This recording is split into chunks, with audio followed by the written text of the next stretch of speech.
Saludos, aquí feliz porque tengo a Víctor Márquez, que le tengo un gran aprecio. Porque Víctor es peleón, toda la vida ha peleado, y eso es una virtud. Claro, hay que pelear con racionalidad, con inteligencia, porque la vida es dura, Víctor, dígalo usted. Así es. A veces le toca a uno en la vida tener que dar batalla para las cuales de repente no estaba preparado, pero bueno, hay que echar para adelante. No queda otra. Y agradecido por la posibilidad de reencontrarnos. Pues es un reencuentro también. Víctor, tenía tiempo que no te veía, pues yo siempre estoy pendiente de ti. Sí. Siempre le pregunto a Rico, ¿cómo está Víctor? Y él me va contando, porque tú además, gracias a Dios, eres muy activo. Víctor Márquez, presidente de la Asociación de Profesores Universitarios de la UCB. Mi papá fue profesor universitario. Y yo entré a la universidad siguiendo los rastros de mi papá. Y a la UCB la amo con locura, con pasión. La casa que vence la sombra. No sé si te han contado, pero yo he venido expresando públicamente mi preocupación por la UCB, por las universidades autónomas. Porque todas tienen más o menos el mismo conflicto. La UDO, Luz, la Universidad de Carabobo y la Central han sido saqueadas durante la pandemia. Como están sin actividad, pues se han metido. Hay mucho de falta de mantenimiento, hay problemas de presupuesto graves, sueldos muy bajos, con todos los problemas estos que tienen, que si les van a pagar con el carnet de la patria, todos esos conflictos que hay ahí. Pero además de eso, hay un problema con la educación venezolana. No solo que no abre, sino que el diseño que montó el gobierno con las universidades y educación paralela, muy para la revolución, ni siquiera ese diseño al gobierno le sirve, porque la educación está cambiando por el streaming. Hay nuevas carreras, nuevos oficios, hay unas nuevas maneras de trabajar, y esas estructuras tan grandes, bueno, se ve que es enorme, cuesta mantenerlas en un país que no tiene plata. Y si te pones a esperar que el gobierno te la dé, ¡ay, Dios mío! Pero también la UCB tiene un problema complejo con sus autoridades. Eso se detuvo porque el gobierno, en su intención de colonizar la sociedad, pues quería unas elecciones donde se metiera a todo el mundo. Y eso es una instancia académica, donde tú no puedes poner rector a un estudiante, porque la quiebra, la destruye, porque no, para eso está la academia.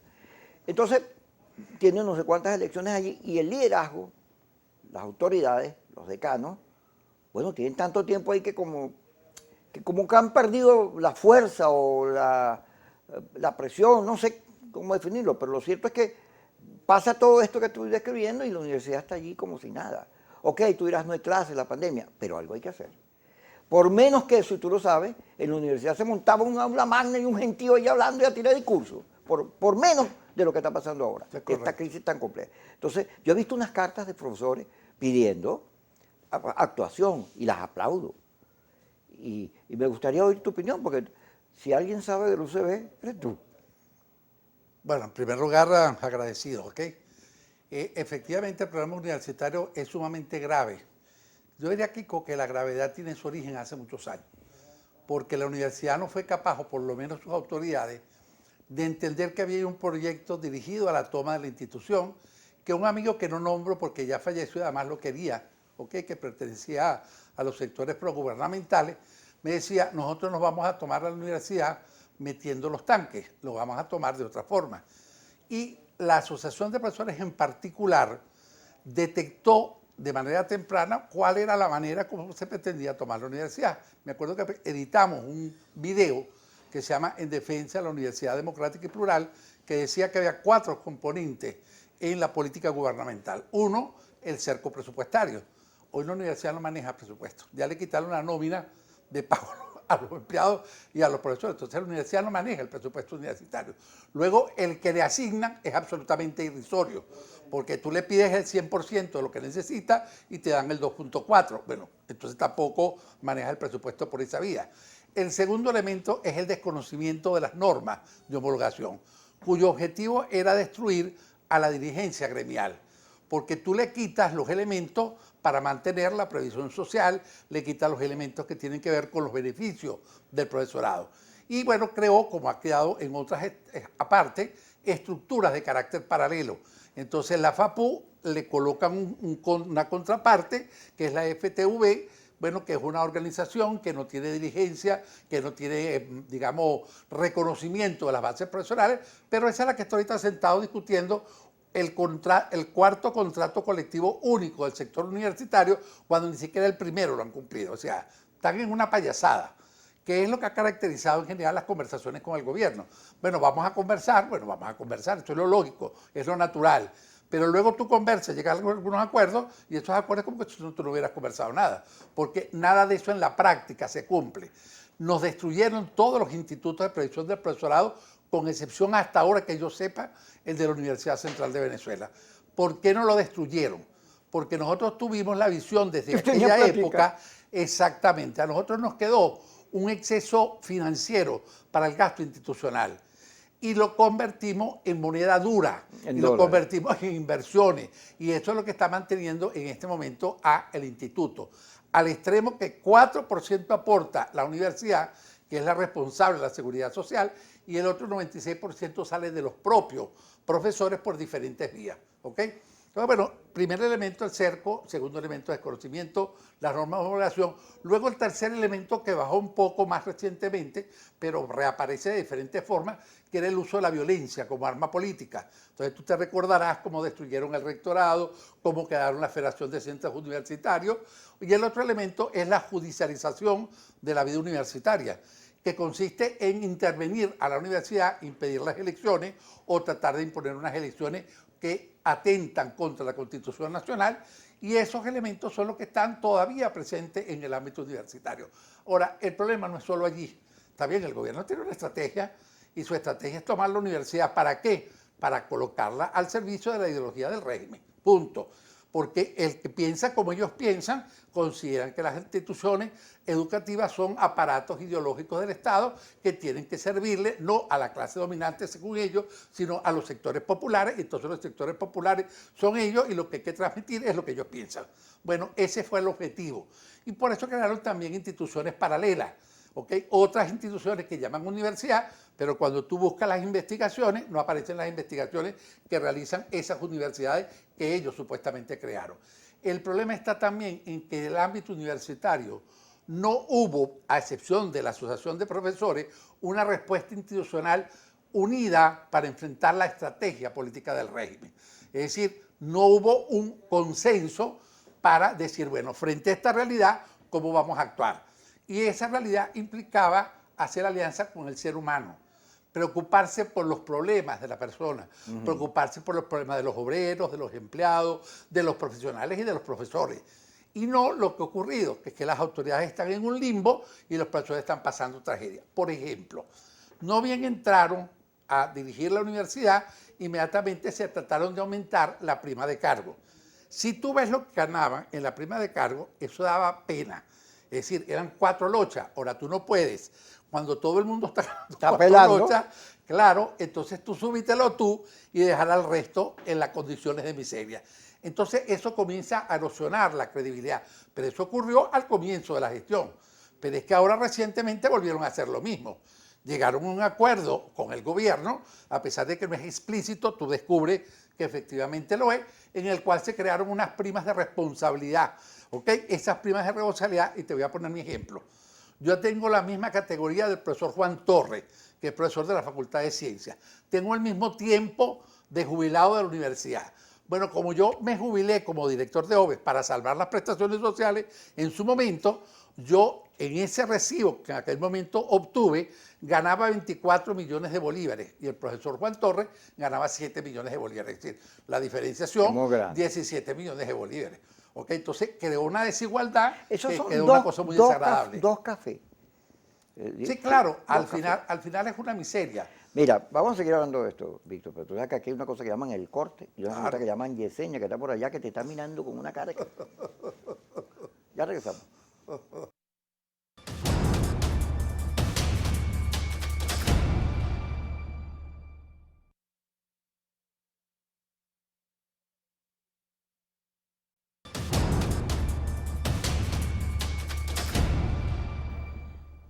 Víctor Márquez, presidente de la PUCB. Víctor, fíjate, yo he venido a hacer una reflexión, sobre todo después del coronavirus. Ya yo la había hecho antes, pero ahora más.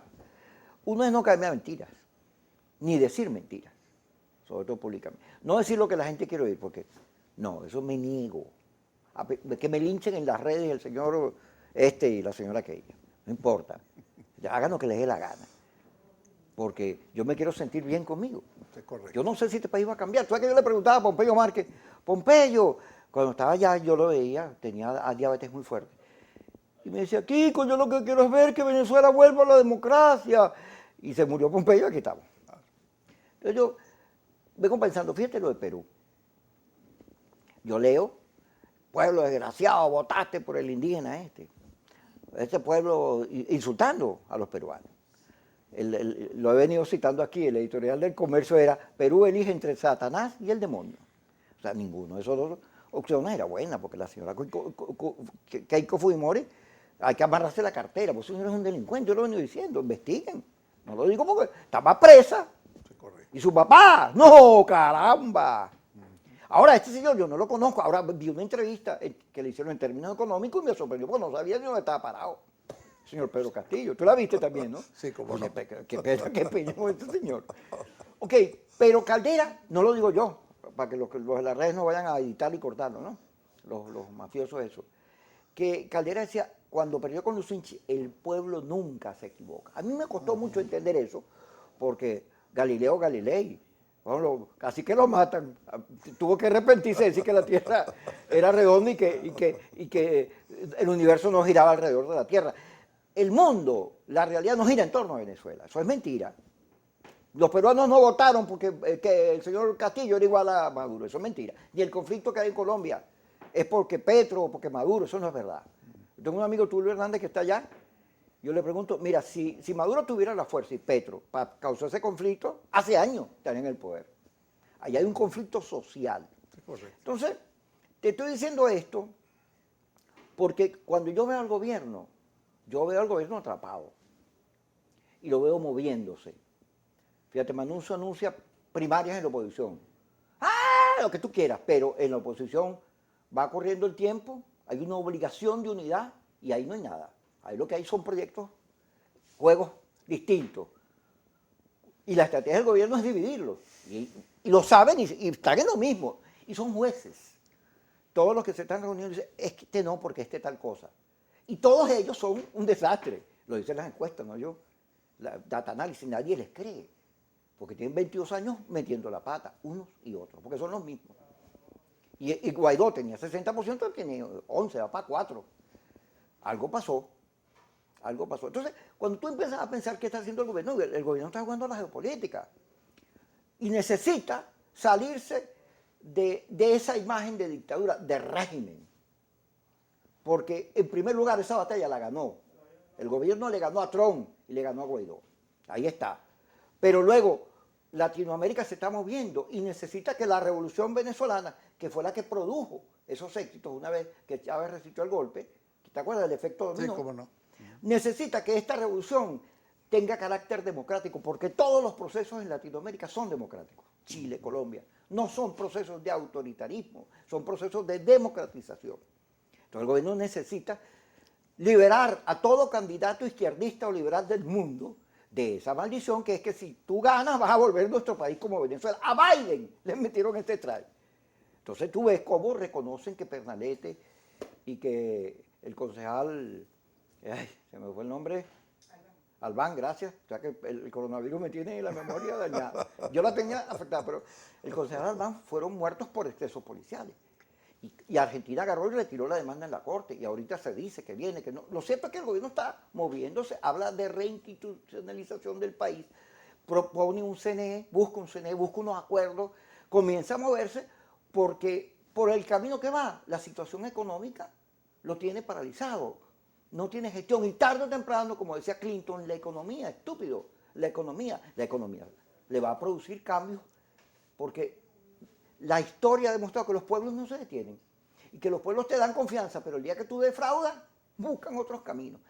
¿Por qué te digo todo esto? Porque yo creo que esa universidad, como está ahorita, la universidad que ellos crearon, el sistema bolivariano, todo eso tiene que ser revisado.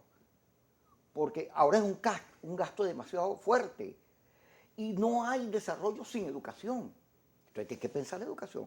Ahora tú no puedes tener paralizada la universidad, la elección de las autoridades por un problema de colonización, porque ya eso pasó, ya ese no es la confrontación pasó el tiempo, ahora tienes que buscar quitarte las sanciones, modificar tus modelos económicos, salirte de la ideología, enfrentar el tema para poder producir servicios, educación, mejores condiciones de vida, porque la gente está viviendo muy mal y el pueblo nunca se equivoca.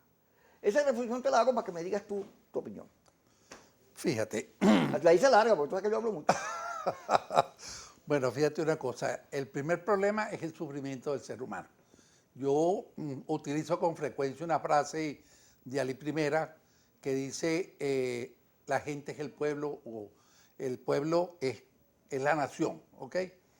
Porque efectivamente tú puedes tener un país con altos niveles de desarrollo, con una economía muy elevada, con un Producto Interno Bruto muy bueno, y la gente está pasando hambre en su gran mayoría.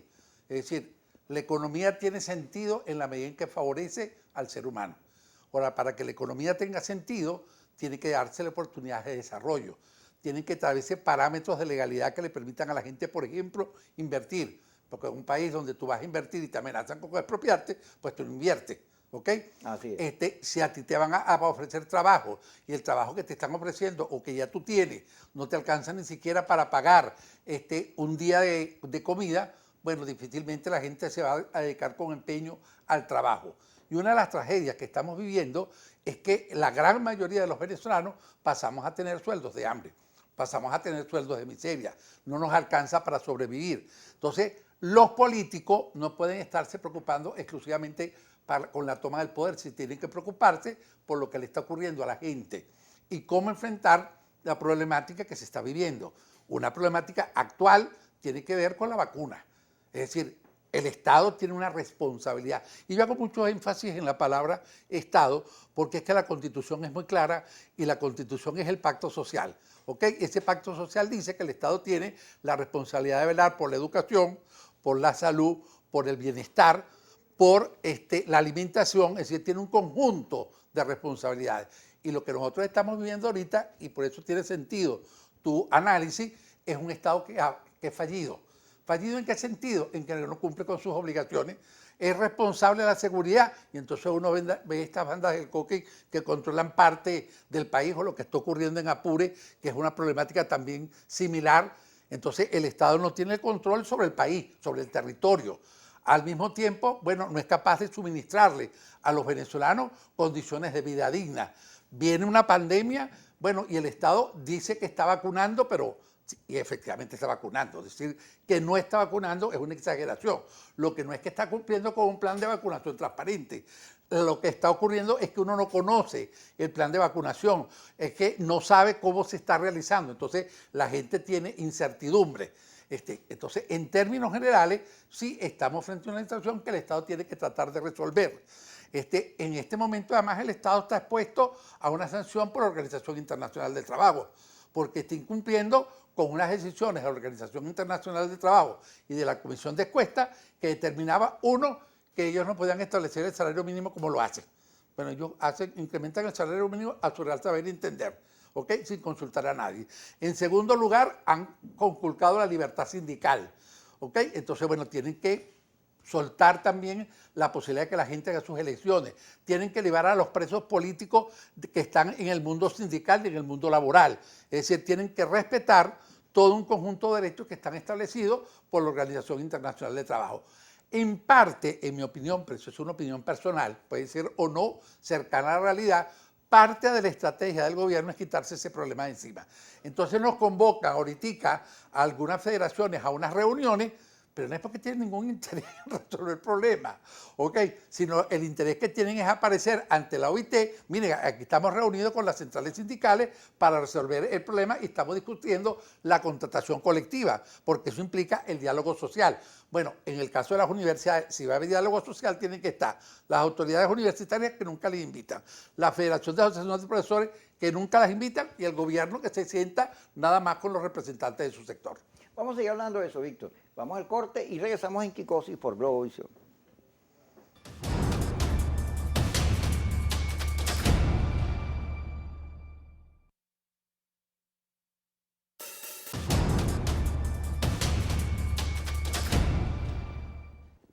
Seguimos con Víctor Márquez. Fíjate, siguiendo para darte pie, cortico.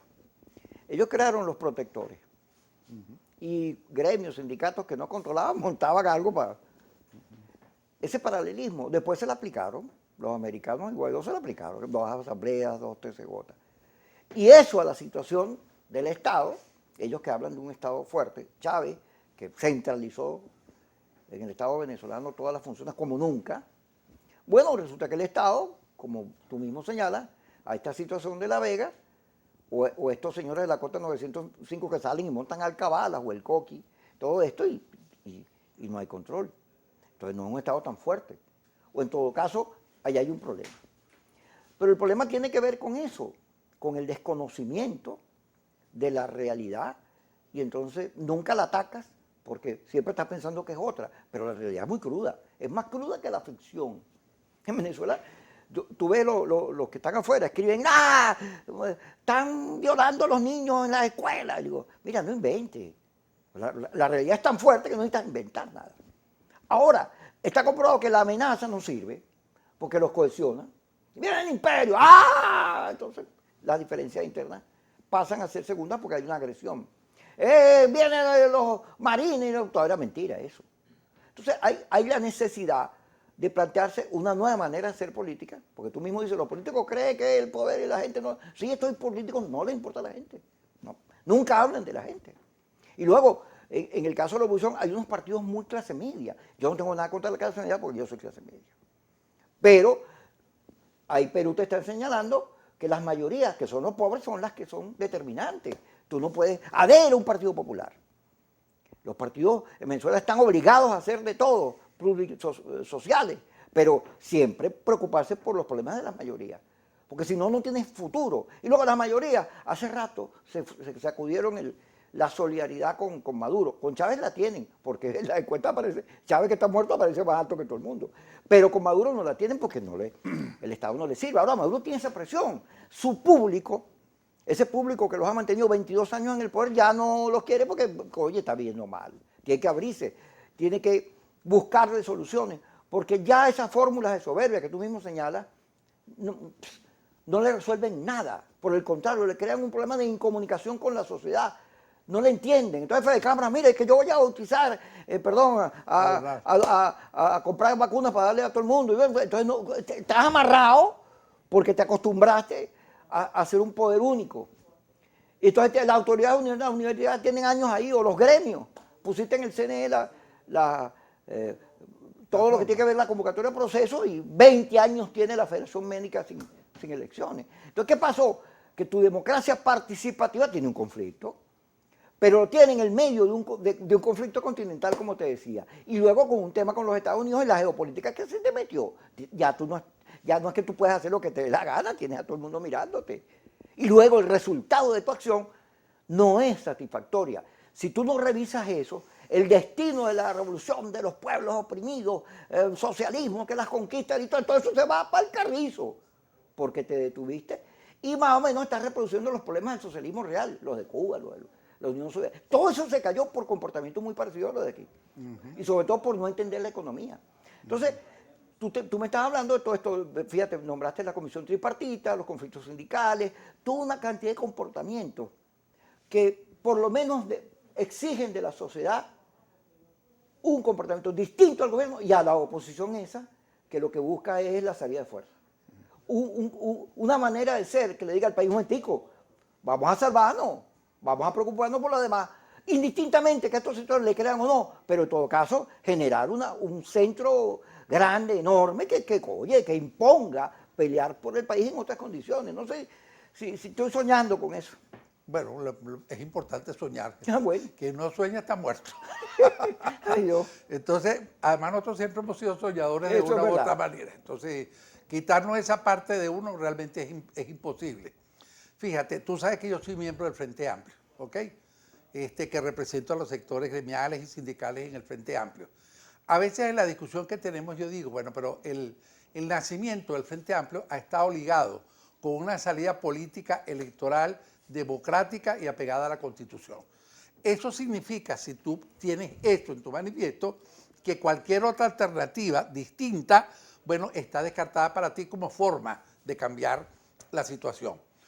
En este país había alternancia en el poder. Y había alternancia en el poder porque cuando a la gente no le gustaba a uno, votaba por otro.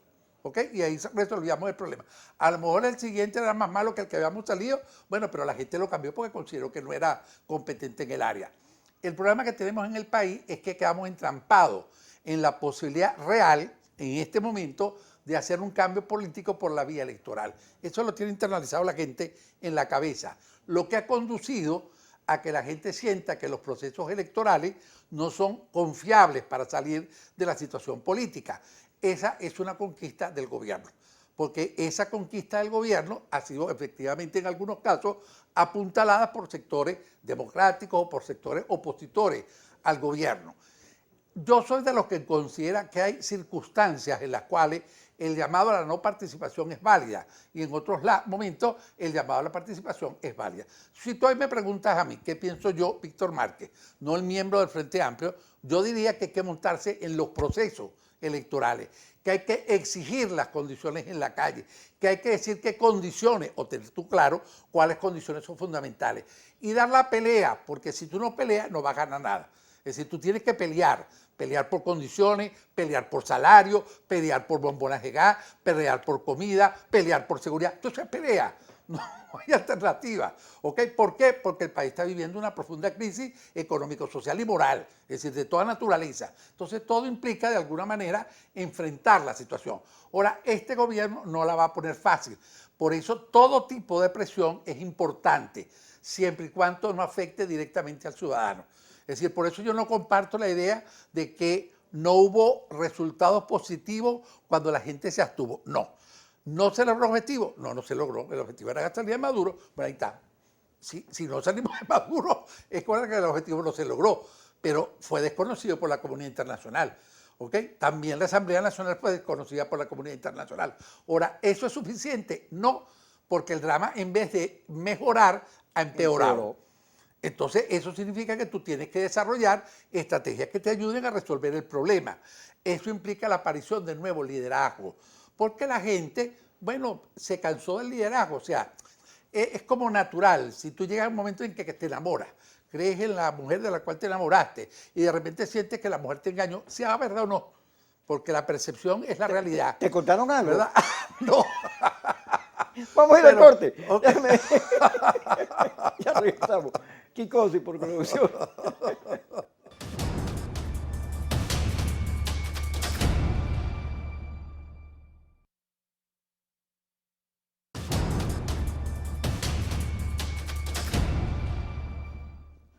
Seguimos con Víctor Márquez. Hay que ponerle humor al asunto, porque también se trata de optimismo. Yo creo que la gente en Venezuela se quiere ir, está dolida, el coronavirus, tanta muerte, los que se fueron, no vive bien, está cargada, su ánimo es de derrota.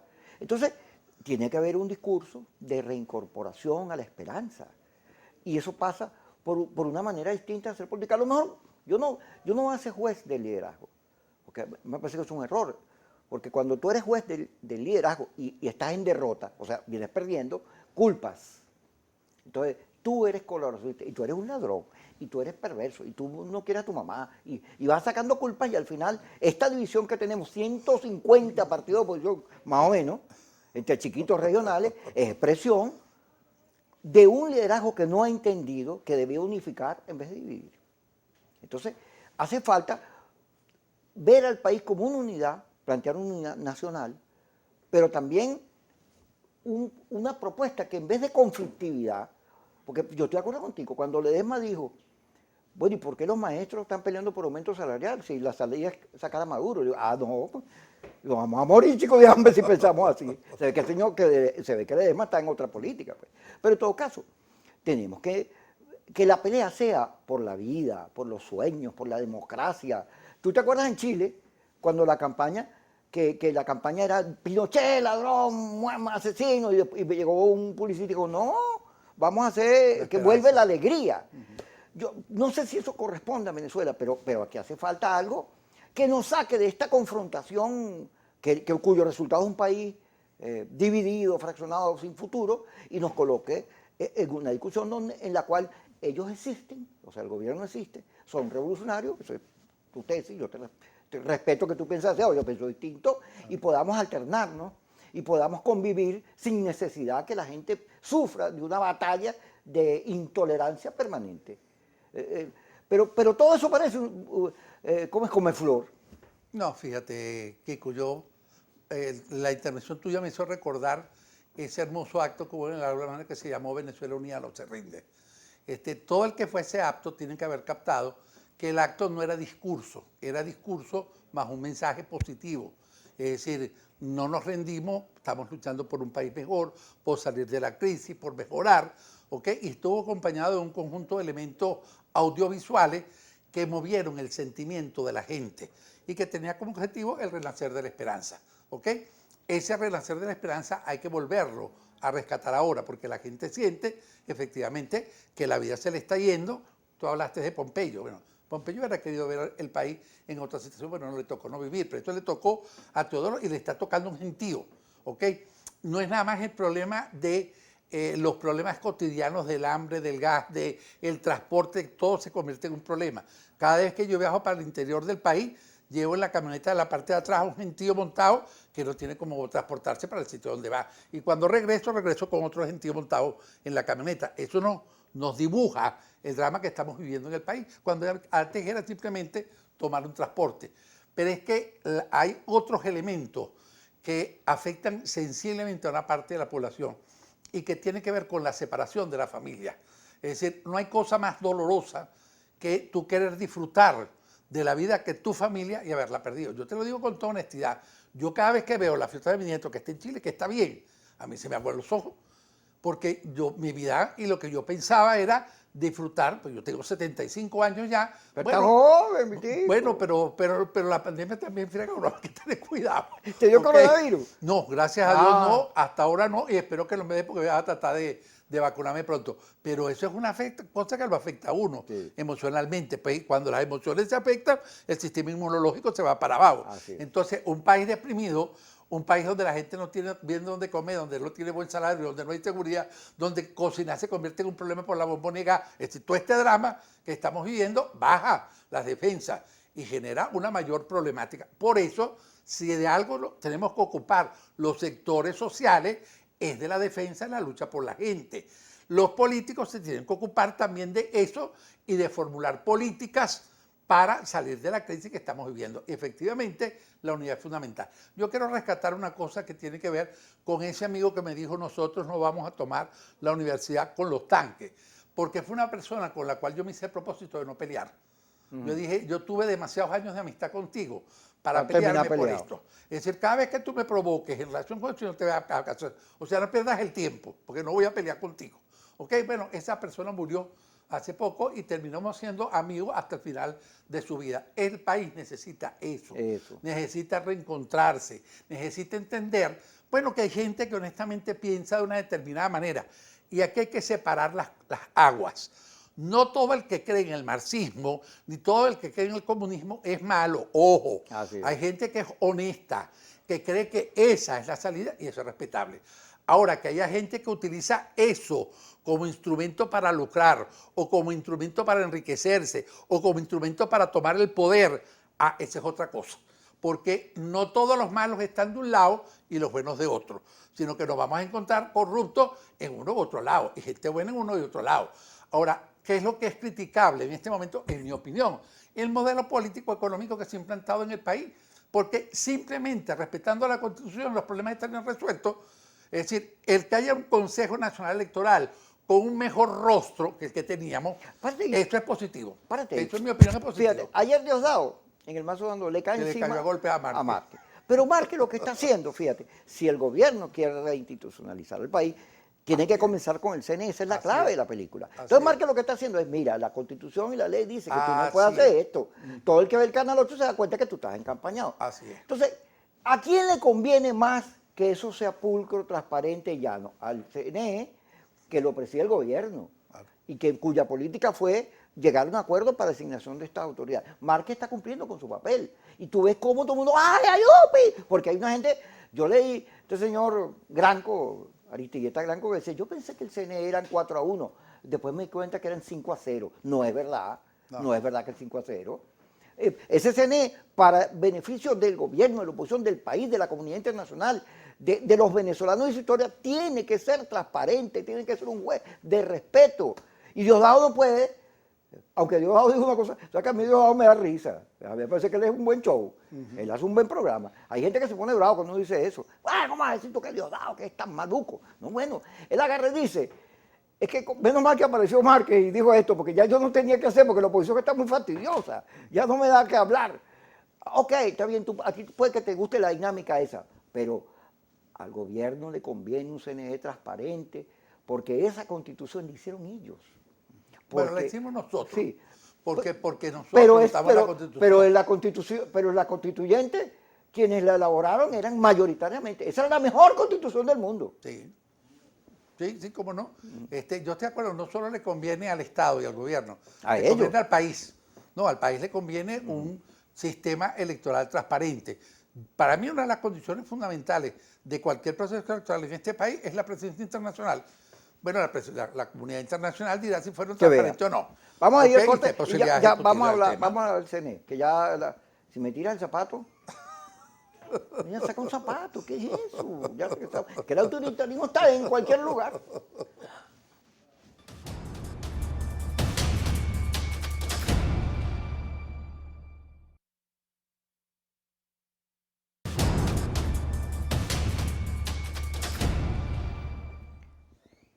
Seguimos. Víctor Márquez, presidente de la PUCE. Sigue, no digo más nada, pues ya te dije. Sí, bueno, déjame decir una cosa lo que pensaba. Que es como parte del drama que se vive.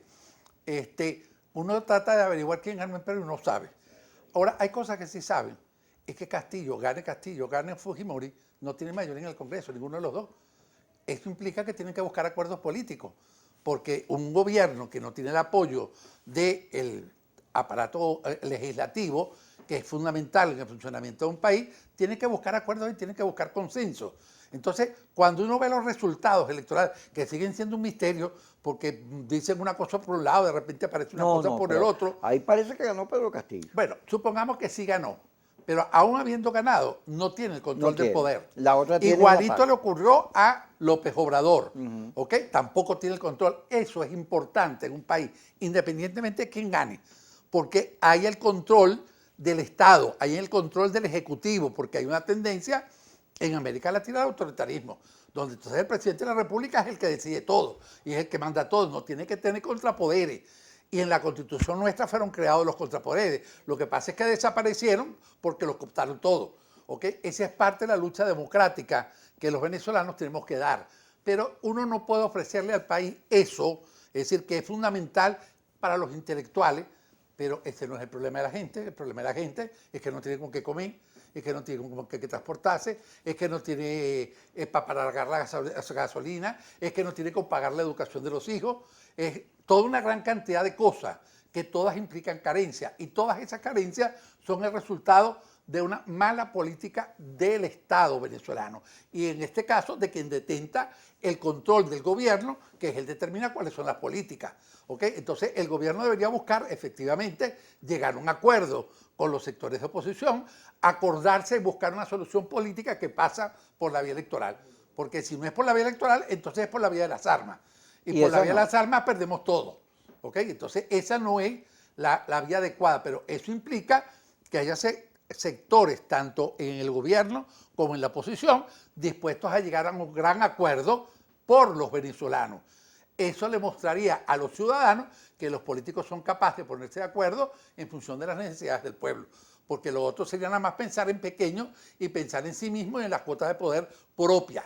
¿Okay? Eso implica también, bueno, que la comunidad internacional esté vigilante sobre el acuerdo que se produzca, porque como tú lo mencionaste, no puede ser que gane un gobernador y tú al día siguiente le montas un protector, le quitas los recursos, los intervienes. Bueno, entonces así no es el juego.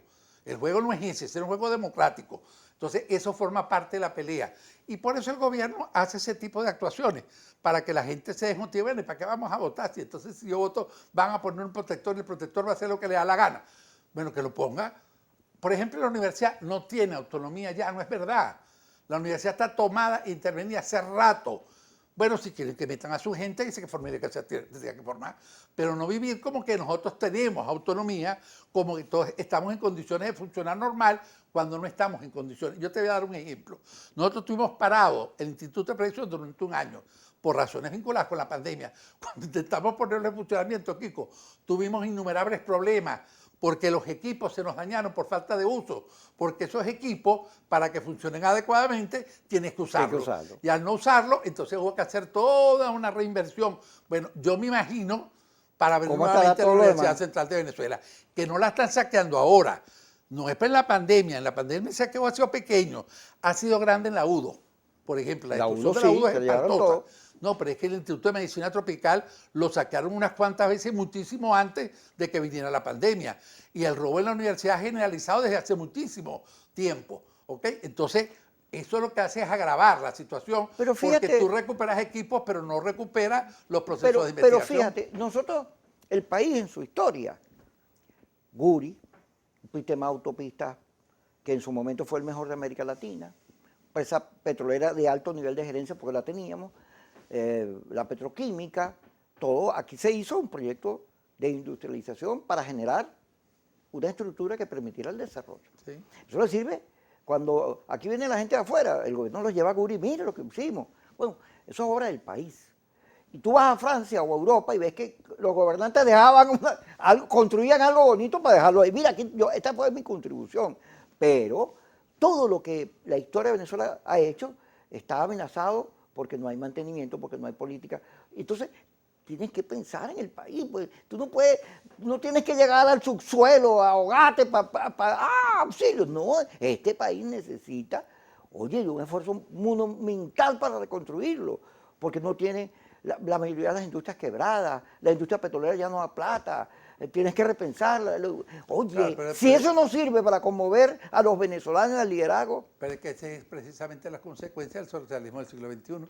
Es la forma de concebir lo que es la administración del Estado, es el meterse en la industria petrolera y convertirla en pública con las características que la convirtieron, votando un gentío que estaba capacitado en poco gente que no sabía nada de eso. Pero tú sabes que en la política los mejores discursos convencen.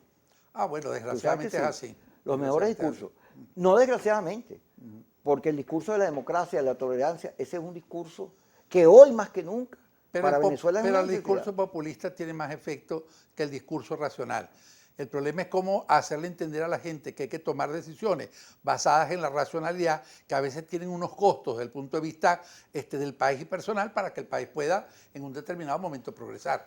Es decir, todo progreso implica sacrificio. Pero eso significa un cambio de la política. Y de mentalidad. Porque aquí se vendió que el cambio era para mañana. Mañana se van. Tienen 20 años diciendo eso. Entonces no solo es que el gobierno miente, también hay una oposición que, según dicen muchos, ha sido un factor para atornillar a Maduro por sus errores. Bueno, yo diría que el que esté libre de culpa que tire la primera piedra. Estamos de acuerdo ahí. Aquí hay errores por todas partes. Yo me centro más en lo que es el tratar de buscar soluciones a los problemas más que discutir problemas. Yo estoy cansado de los análisis políticos. Y a mí empiezan a hacerme análisis político y lo borro. ¿Ok? Porque ya la cantidad de análisis que uno los tiene, ya, sí. Entonces aquí ya no es un problema de análisis político o un análisis de la situación del país. Aquí es cómo vamos a hacer que los venezolanos dejen de sufrir, porque la gente está sufriendo, porque la gente está pasando trabajo. Entonces, bueno, hay que ver cómo hacemos esto. ¿Queremos rescatar la educación? Bueno, muy bien, esto está bien. Ahora, no puede ser el modelo que pretende el gobierno, que es que hagamos las cuestiones por internet. Bueno, muy bien. Entonces, dame las herramientas, porque a mí me entregaron una canemita, muy bonita la canemita, no me sirve. Ese instrumento no me sirve. Ya no. Entonces no me engañe entregándome una cadenita que no me va a permitir dar clases por la vía internet. Luego, la banda ancha en este país es la peor del mundo. Entonces, bueno, ¿cómo me comunico yo por la banda ancha? Es decir, no engañemos a la gente porque la gente no es tonta. Y eso es lo que hace que la gente también se desencante. A veces hay que la gente hay que decirle, y yo te lo digo por propia experiencia institucional, a mí me está tener que tomar decisiones que no son fáciles. Pero si yo quiero salvar al Instituto de Prevención del Profesorado para que le sirva a los profesores, habrá algunas decisiones que alguna gente considera desagradables que tendré que tomar. Bueno, y yo tendré que asumir que eso me generará un efecto punto. Eso forma parte de ejercer el liderazgo con seriedad y con responsabilidad. Está bien, Víctor, me gusta todo lo que has dicho. Muchas gracias. Está bueno. Ese es el tono. El tono. Y como ya no hay nada que discutir, pues no. Pero encantado de verte, vale. Igual, Víctor, un placer. Tú sabes que hay que salirse de la tónica esta de discusión que nos tiene cerrado. A buscar, ¿cómo es? Nuevos errores. Porque los mismos, no, ya está. Está bueno ya. Gracias por estar con nosotros a las 5 y a las 10, Kiko, por Globovisión.